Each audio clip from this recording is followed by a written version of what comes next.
Hi there! Well, I'm making another recipe. You already seen two. It's pretty much the same thing, just different ingredients. You just cook everything up, chop everything up, put it in a couple of big pots because there's about 10 pounds of food. Then what I do is I bag up 1 cup's worth per little baggie, and then I put all that into bigger bags so I can put it all in the fridge. And what I do is I put them in the freezer, the ones that I'm not going to use right away. I put them in the freezer so they lay flat like this. So it's just a flat piece of something. Stack them up until they're frozen, and then I put them in the great big bags. So we have a whole lot of leftover of that stuff. And yeah, if we want to eat it, we can eat it because it's people food. But at the same time, it's great for the dogs because it's healthier for them and that kind of thing. And that's what I'm doing. So today I am making another recipe, and this time we have chicken thighs that have been deboned. You keep some of the fat but not all of it, and there's about 4 pounds of that. I got a package of carrots, which is about 1 pound. I got a couple of apples, big old thing of spinach. I don't like to have the spinach cooked, so I put that in last so it's hardly any heat to it at all. Chicken livers, a package of chicken livers that big. The recipe said chicken gizzards. I couldn't find any, so we'll just go with that. And a whole bunch of rice, almost 2 pounds of rice there. So yeah, like I said, you cook it all up. I'll taste it, see how the dogs like it. Of course, they'll love it. And what I did is I went online and I tried to find not just recipes for dogs, type of thing. I tried to find the ones that were okay or developed from vets, vets who said this is a good recipe for the dog, because I don't want to get, because there's crazy people out there that'll tell you to try to make a vegetarian out of a cat. Cat is a carnivore, hello. But dogs, cats can have some vegetables, but not very much. And dogs can have some vegetables. And so what I do is I make this up, and then of course I mix it with the dry food. And of course I like to buy the good dry food, not the cheap stuff. So it's healthier for them, and it helps them build up. Now what we've been trying to do is build up Lopez.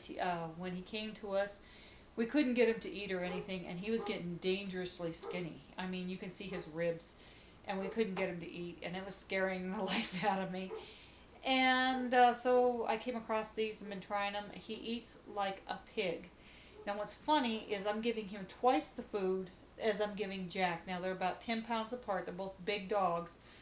Lopez is about an 80-pound dog. Jack is like a 70-pound dog. I give Jack about half of what I give Lopez, and Jack's getting fat and Lopez isn't. Don't understand that one. So we're trying to figure out what's the right mix here. So we'll find out. Anyway, I will keep you up to date what's going on. Okay, I've been trying to get this to heat up, but I put about 8 cups of water in here because I really want to have plenty of water. Of course, there's going to be rice in it, so.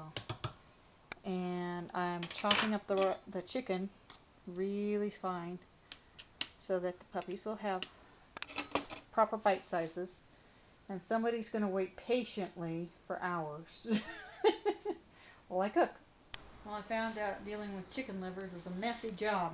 Blech, it's gross.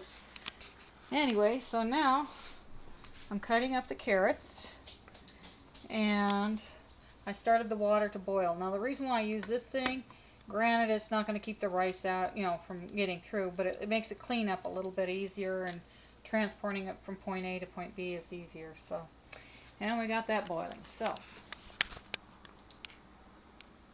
about it. Now when you cut up the apples, you want to make sure you get the core and the seeds out, because that is very poisonous to the dogs, and you don't want to hurt them. But they can have the peelings, so you want to get them as much nutrition as you can. So we're going to cut these up real small and put them into our stuff over there. And our rice is boiling, and we'll get there. Okay, now as you can see, this pot is pretty full. Very, very full. And I still have a lot of rice left over. And I haven't even got the spinach in there yet. So what do? I get a bowl.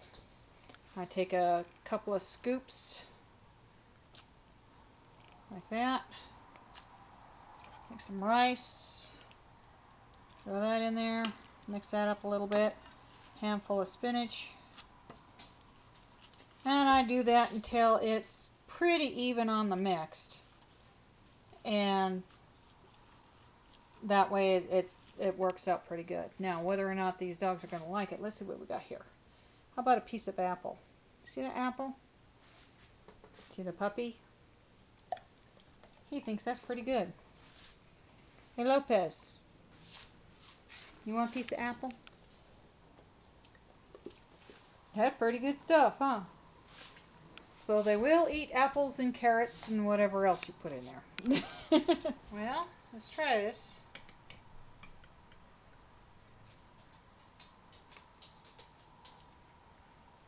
It's not bad. Kind of plain because there's no spices or anything in there. But, you know, something like a little soy sauce or a little salt and pepper probably work out pretty good, or whatever spices you want. But just remember that to not add the spices until after you give it to, you know, give some to the dogs if you're going to eat it yourself. I just package them up like this. 1 cup servings. And then if I feel like having some later, I can always add the spices. But it's pretty good. These guys are getting kind of anxious though. What do you think? I think, Jack? Huh? Thinks he wants to be fed.